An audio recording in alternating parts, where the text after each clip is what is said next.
Doing great. This is Ian Coates there, and welcome to Week 9 Biology 1021 Protein Synthesis. Wow, we've just been harping on this DNA and replication, and now we're moving on. This is one of the toughest ones, okay? But it's actually not so bad, not as bad as last week, but there's a lot going on here. And you remember there the whole idea of the central dogma theory. The whole idea there that information is passed along from the DNA to the RNA to protein, right? And that's what we're going to be dealing with there today. And you'll see your mRNA moving outside to the ribosomes there where it's red. And you'll see they'll usually have multiple ribosomes in a row so that we can just make multiple proteins with one sweep. And here's an electron micrograph of the same thing. Okay? Very good. Let's go, shall we? So, making protein and protein synthesis. DNA is the master blueprint that holds the code for protein synthesis. DNA directs the order of amino acids in a polypeptide. A segment of DNA that holds the code for one polypeptide is referred to as a gene, right? Remember that there from last week? Complementary base pairing directs transfer of genetic information in DNA into amino acid sequence of protein. Remember, the DNA triplets are coded to mRNA codons. mRNA codons are base paired with tRNA anticodons to ensure correct amino acid sequence. Anticodon sequence of tRNA is identical to DNA sequence, except uracil is substituted for thymine. We'll show you that there, okay? And you'll see here that the central dogma theory, the whole idea of DNA being transcribed into mRNA and then into protein. Here's your DNA sequence, TAC, and you'll see we change that there into messenger RNA. T changes to an A changes to not a T but a U, C changes to a G, T changes to an A, T to an A, and you'll see. And then once the mRNA travels outside to the ribosome where it's red, this is what it is.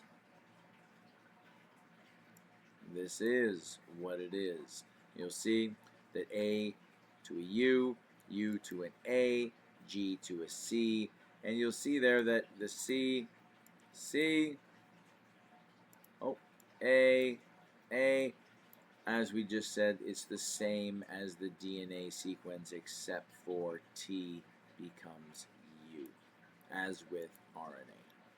Okay, excellent, great slide. Just a little bit of background information here. Okay, the information transferred from DNA to RNA to polypeptide, the whole idea, right? There's your DNA, or the DNA is opened and read. The messenger RNA is sent out, and you'll see there these triplets, okay?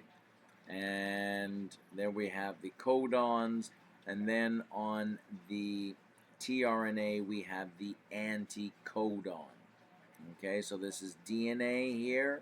This is your RNA, messenger RNA, and then you have the anticodons here that all correspond to these guys here. So TAU, TAU. You see it right there. Okay? Great little slide. Protein synthesis, here we're talking about the code is determined by the specific order of nitrogen bases, right? So we have adenine, A, guanine, G, thymine, that's your U, right? That's normally a T. And then we have cytosine, okay? So the code consists of 3 sequential bases, and we call this there a triplet code. Example, GGC codes for the amino acid proline, whereas GCC codes for arginine. Each triplet specifies the code for a particular amino acid. We'll come back to this concept. Genes are composed of exons and introns. And you'll see them all in here, okay? Exons are part of the gene that actually codes for the amino acid. So exons we want. There's an exon, intron, exon, intron, exon. And you'll see here, introns are non-coding segments interspersed amongst the exons. So what happens there? Through splicing, we can remove those introns. Okay. RNA is the go-between molecule that links DNA to protein. Absolutely. RNA copies the DNA code in the nucleus, then carries it into the cytoplasm to the ribosomes. Most are single-stranded. Okay. Exception, animal viruses have double-stranded helices. All RNA is formed in the nucleus. RNA differs from DNA how uracil U is substituted for thymine T in RNA. So it'll be a T in DNA, it'll be a U, okay, in RNA. And RNA has a ribose sugar backbone instead of a deoxyribose sugar, as in DNA. There are three kinds of RNA: messenger, mRNA, ribosomal, rRNA, and transfer, tRNA. Messenger RNA, here we're talking about this flimsy paper bag copy of the DNA stretch that codes for a particular protein. Code from the DNA template strand is copied with complementary base pairs, resulting in a strand of mRNA.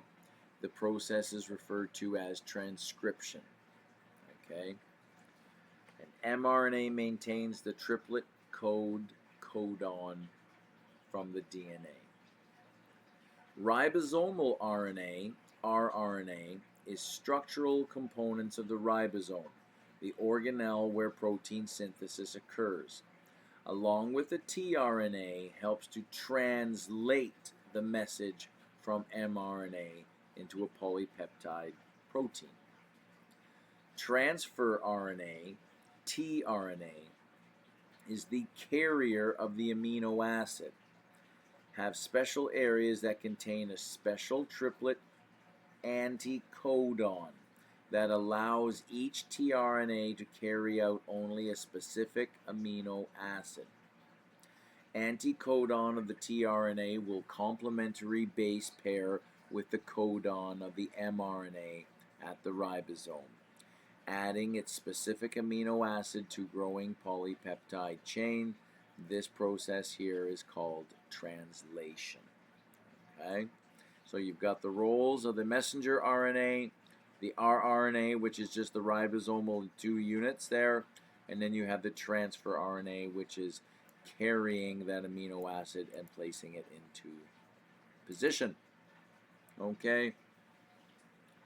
And you can see here percentage of RNA, 80% of ribosomes there are RNA, okay, 15% there transfer RNA, only 5% is messenger RNA. As we said, it's just a flimsy paper bag copy meant to be degraded afterwards, okay. Yeah, that's good. So, protein synthesis occurs in 2 steps, as we know. There is transcription, DNA information coded into the mRNA, so we're making mRNA. That's the end product of transcription. And then the end product of translation is reading or decoding the mRNA and assembling and creating polypeptide chain. Okay? Great little PowerPoint here, very simplistic, but it shows and details exactly what's going on. There's the information there in your DNA. Okay, it's opened, it's read, and it's encoded into a strip here of mRNA, complementary to that sequence there that codes for a particular protein. And this mRNA then travels outside of the nucleus to a to a ribosome, where it is scanned, and the tRNA reads that and brings in an amino acid into place, and you'll see the growing amino acid chain. Okay, that's done by the tRNA. These two units here, we call them the rRNA, and this is the mRNA. Okay, good. Just another shot of the entire process right here. You can follow it there. 1, 2, 3, 4, 5, and 6. Okay. There's your DNA. It's opened. It's read. The mRNA is made, travels outside to the cheeseburger, to the ribosome, where it's read. There's your tRNA that's bringing in the amino acids and creating the protein polypeptide chain. Okay, and you'll see there, you'll see the codons. Okay, AUG codes for methionine. GGC codes for glycine. And there's a language here. There really is. Okay, so processing of the mRNA. Okay, AU, which is T, and CG. Newly formed mRNA is then edited and processed before translation can begin. Before processing, it is referred to as pre-mRNA. Introns are removed by special proteins called spliceosomes, leaving only exon-coding regions. Then travels outside the nucleus to the ribosomes for translation. Step of protein synthesis, where the language of nucleic acids base sequence is translated into the language of proteins, amino acids. So, interesting right here, all of those introns are removed by spliceosomes. Okay, cleans up, okay, the RNA there before it leaves. All right, good. And this is the process right here. There's your stretch of DNA. Here is your pre-mRNA. Okay, it has both exons and introns in there, okay? And you'll see your 5' cap as well as your 3' tail, okay? And then you'll see here the mRNA as it's ready to go with all of the introns removed, leaving only the exons. Okay, great slide. RNA processing occurs in the nucleus immediately after transcription. mRNA splicing occurs in a spliceosome, which is a combination of the pre-mRNA and small ribonucleic proteins, snRNPs. Okay? In humans, genes may be spliced together in different ways. By using different combinations of the same exons, different proteins can be created. This is called alternative splicing.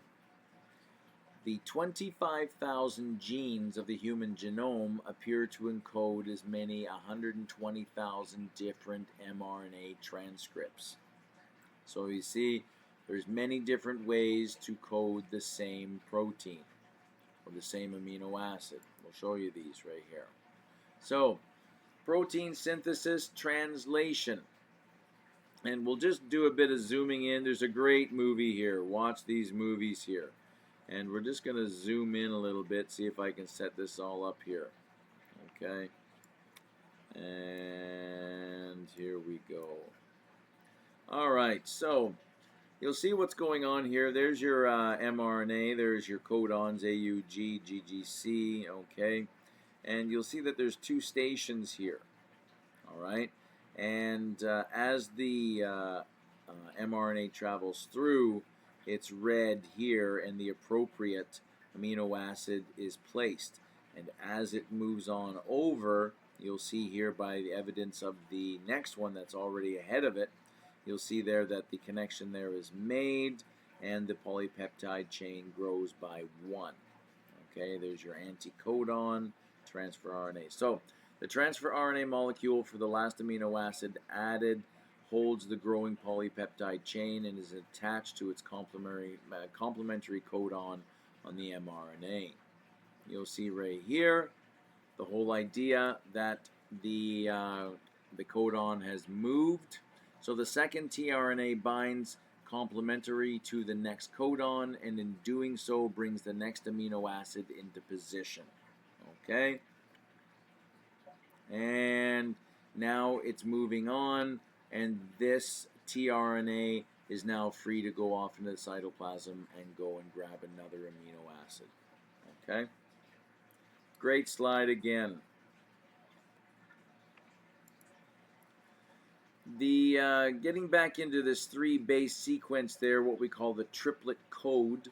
Okay, it's represented there by the complementary 3-base sequence on the mRNA called the codon, and on the tRNA, that's called the anticodon. There are only 20 possible amino acids, so this means that some amino acids are represented by more than one codon. Remember, alternative splicing, redundancy, helps protect against transcription errors. Errors do happen, and you'll see what happens when they do.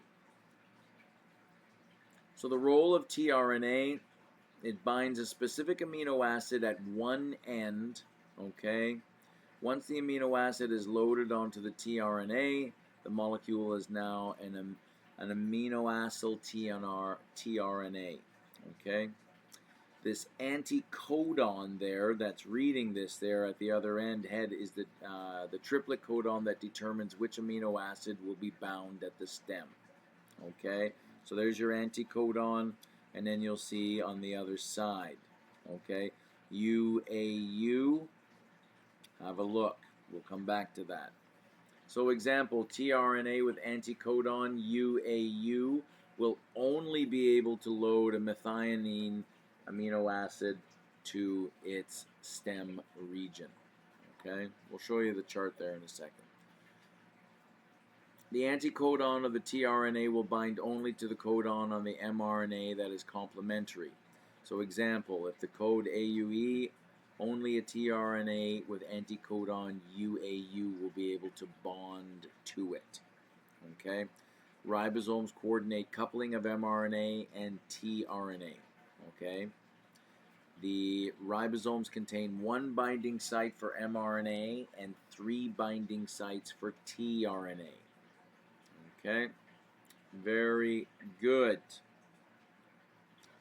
And you'll see, this is what's happening right here. What we call a polyribosomal unit. Okay, multiple ribosomal mRNA complexes that produce multiple copies of the same protein.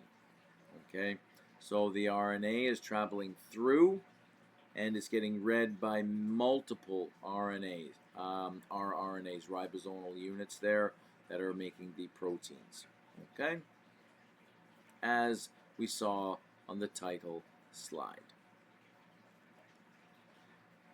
Role of rough ER in protein synthesis. A short amino acid segment called the ER signal sequence present on a growing polypeptide chain signals associated ribosomes to dock on rough ER surfaces. That's how the ribosomes get onto the rough ER. Okay, what we call SRPs, signal recognition particle, or ER, directs mRNA ribosome complexes where to dock. Once docked, forming polypeptide enters the ER. Sugar groups may be added to proteins as a final step, and have a look here at and follow this along. This is the whole idea. Like, you remember there, these proteins, they cannot make it through the membrane. They're too big. Remember the phospholipid bilayer. So we need to package them up, and then they can get out. Okay?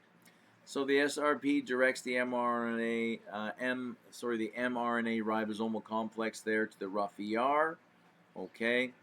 And once attached to the ER, the SRP is released and the growing polypeptide snakes through the ER membrane and into the cistern.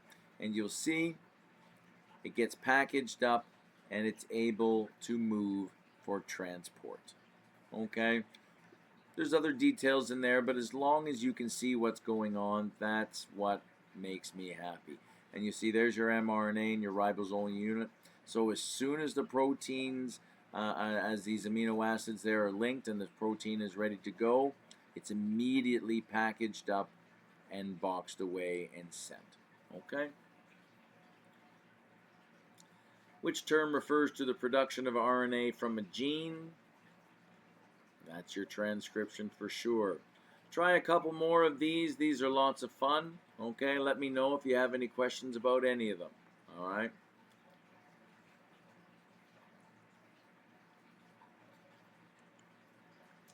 Getting back into codons. All right. Each codon is made up of these 3 nucleotides, as we know.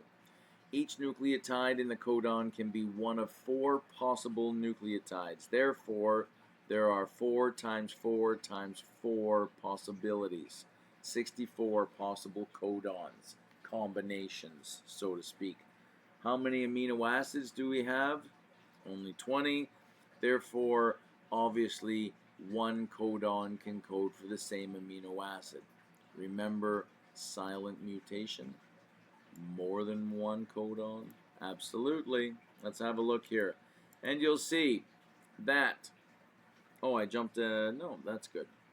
And you'll see here that we zoom in, okay, so like for methionine there, we've got all these different combinations, okay, tyrosine, cysteine, arginine, look at all the different combinations that we have here, CGG, CGA, CGC, CGU, absolutely, and we'll show you there when we do get mistakes too. So, transcribing there the following gene into RNA. So you have a look here. So we want to make the mRNA molecule, and I've kind of done it for you here just to show you. But you here's your DNA, okay, and the gray bottom one is the template strand. So this is what your mRNA is going to complement, right? So you'll see that T goes to A goes to T, but remember for RNA it goes to U, C, G, G, C, A, U, A, U, A, U, and I've kind of broken them up into these triplets, okay? And just showing you here, there, that you see you've got these triplets. And we'll see that those actually mean something there in a little bit, okay? So using the genetic code to figure out the protein sequence, make sure to translate your mRNA in the correct direction. The 5' end is the beginning, okay?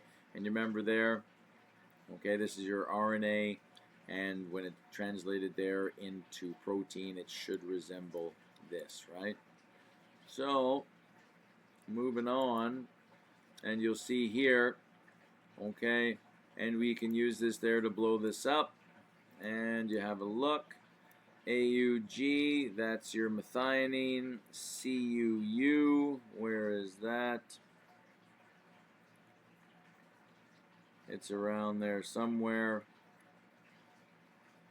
Alright, that's your leucine, okay, and UCA, have a look. It's all there, and good. You know, the whole idea there, the central dogma, that the information moves from the DNA to the RNA back into protein there. It's incredible. It really is. What happens if our DNA sequence has a mutation?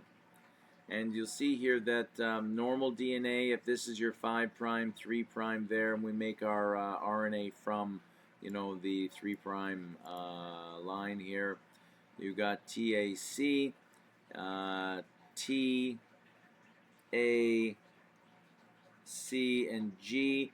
This is normal. Okay, so AUG, there's your methionine right there. That is a proper amino acid. But you have a look here. Here I have TTC, and maybe that there's an issue, okay, from the DNA mutation where you see this is T up here. This should be an A, correct? Right? But it's not. It's a T, so that's going to make that an A. So AAG, now you're talking lysine, okay? But it should have been ATG.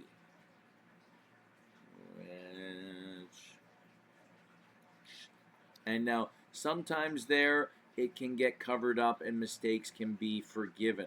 Sometimes, though, a different amino acid is made or a very important amino acid gets turned off. All right. DNA mutation number 2. Here, this should be a T again, and it's a C, which turns that into a G. All right, so we've got AGC, and you'll see there, exactly. They do happen.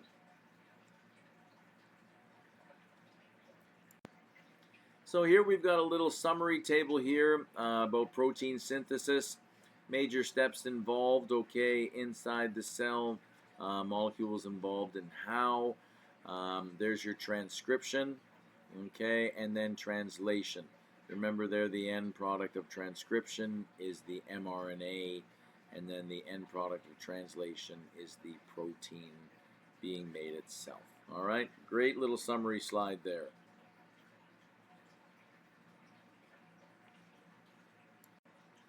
All right, putting this all together here, there's a nice little YouTube video, and as well, these are just objectives there that you want to be able to know, identify the differences in what these guys are, the different kinds of RNA, describe the structures of each, and report the order in which they appear in the whole process of protein synthesis. Another video there as well. Beautiful questions. Please pause them, have a look as you like. Okay, they're all there to assist you. You might even see some there on an exam. Did I just say that? Oh my dear. Regulation of gene expression. Here we're talking about every cell must be able to regulate when particular genes are transcribed. So in prokaryotes, genes can be turned off by the binding of a repressor, a protein that binds to the DNA and blocks access to the promoter gene. Genes can be turned on by the activator, a protein that makes the promoter more accessible to the RNA polymerase primer. Okay? And that's what we can see right here. Okay?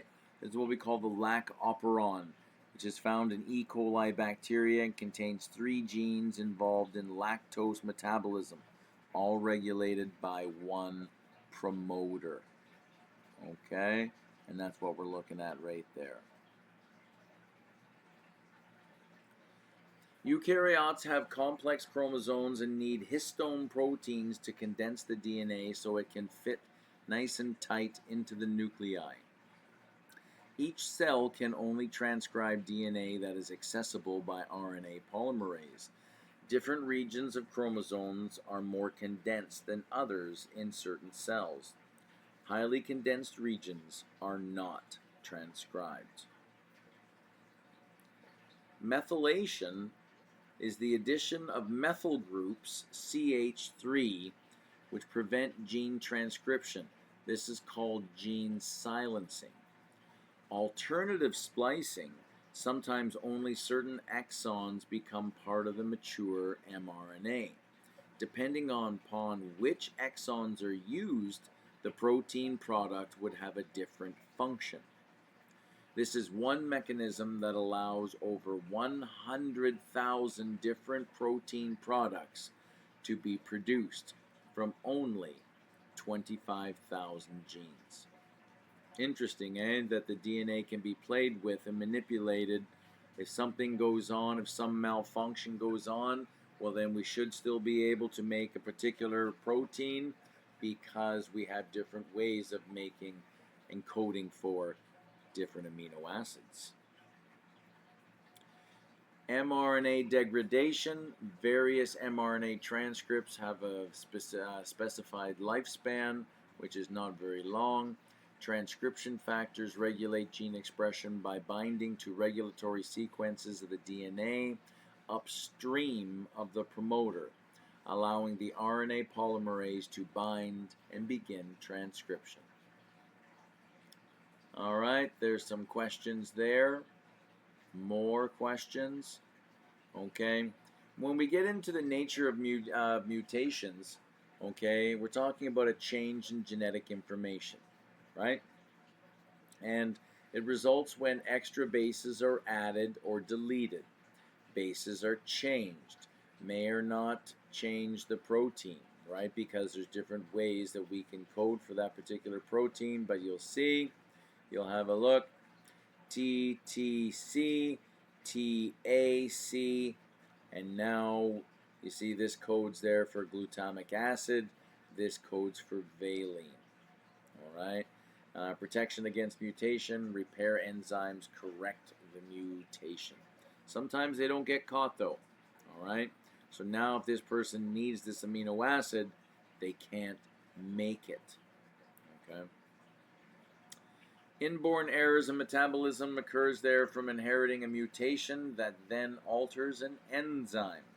This creates a block in an otherwise normal biochemical pathway. And transcription summary. Okay, the 3 types of RNA. In eukaryotes there, the mRNA must be processed so that the introns are removed, and a 5' cap and a 3' tail are added. Alternative splicing is the combining of different exons to form different mRNA molecules, and it gives rise to many more types of protein. Okay? Translation summary. This is where the tRNA molecules bring the correct amino acid to the ribosome, the rRNA, and bind to the codons with an anticodon. The genetic code is used to figure out the amino acid sequence from the mRNA sequence. Proteins can be modified in the Golgi body after translation, packaged, and sent out as well. Gene expression is regulated by repressors and activators in prokaryotes. The lac operon is expressed only when bacteria use lactose for energy.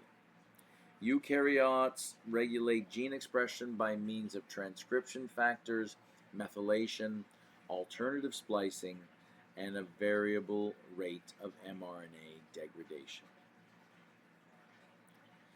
Apoptosis, autophagy, and proteasomes. Apoptosis, also known as programmed cell death, causes certain cells, to neatly self-destruct. All right? Good. Autophagy, self-eating, is the process of disposing of non-functional organelles and cytoplasmic bits by forming autophagomes, which can then be degraded by lysosomes. Unneeded proteins can be marked for destruction by ubiquitins. Proteasomes disassemble ubiquitin-tagged proteins, recycling the amino acids and the ubiquitin. We don't throw those amino acids out for sure. Very important.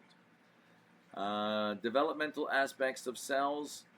Okay, here all cells of the body contain the same DNA, but not all cells are identical or carry out the same function. Chemical signals in embryo channels cells into specific developmental pathways by turning some genes on or off. And development of specific and distinctive features in cells is called cell differentiation. Okay? Good. Organs are well formed and functional well before birth, but we always need cell division there for growth. Hyperplasia is accelerated growth at increased cell numbers when needed. Atrophy Like the whole idea, if you're not using a muscle, the body will reduce that muscle size, because why am I putting energy into something there that you're not using? This is called atrophy, decrease in size that results from the loss of stimulus. Cell aging. The mechanism of aging is a mystery, but there are several theories. Wear and tear theory, a lifetime of chemical insults and free radicals have an accumulated effect. Mitochondrial theory of aging, free radicals in the mitochondria diminish energy production. The immune system disorder, autoimmune responses, as well as progressive weakening of the immune system are all three theories on how we age and eventually die. Genetic theory there, you'll remember there the telomeres, okay? As the DNA replicates, these are the ends, and they get shorter and shorter and shorter with every time the DNA replicates, and eventually there it will replicate no more, okay? Every time a cell divides, the telomeres shorten. Okay, telomerase is an enzyme that lengthens telomeres, found in germ cells of embryos but absent in adult cells, except for cancer cells that are immortal. Many analytical techniques have been useful during the investigation of DNA and RNA. Absorption of UV light.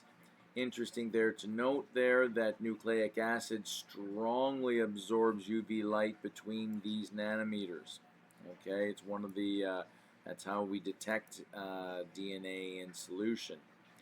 UV light there used in localization, isolation, and characterization. Use of UV critical to isolation of nucleic acids following separation for sure. Okay, UV light, DNA, there's your numbers. For isolating DNA, okay, we use what's called gel electrophoresis.